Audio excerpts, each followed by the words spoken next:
Tüt koydum. Hani tutacağız. Tak işte koydum. Başına kaldı. Tak.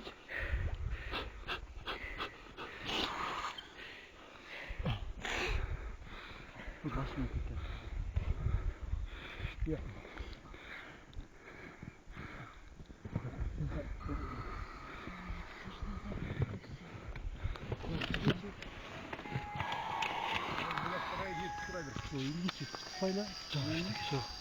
Çok hap ise. Çok su. Ayak satmak olmadı. Çok sıra var. Oradan çıktı. Tasak koştu.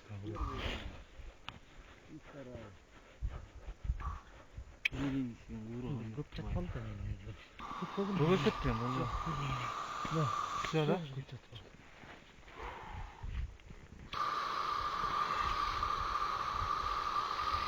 Oldu ekor. Bir de nasıl kalın? Sıcakla özüm artık özüm. Baygalda özüm artık özüm.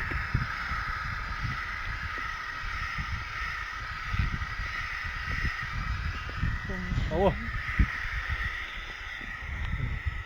Umut, öyle kalk. Ne oldu?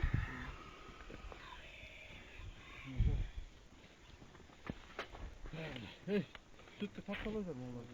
Bir fotoğraflarda Dur. Пульс нету вообще. Здесь тут слишком yok. Kariyer. Ha, o tak hadi bir bakma. Бұл деген астына алып қалып тұрды. Бұлар үстіменен кетіп тұр. Бұл астындаkinden. Seste Turat. Блин, мы его 6 kilo mu? там специальный паспорт. Şey Adıbek.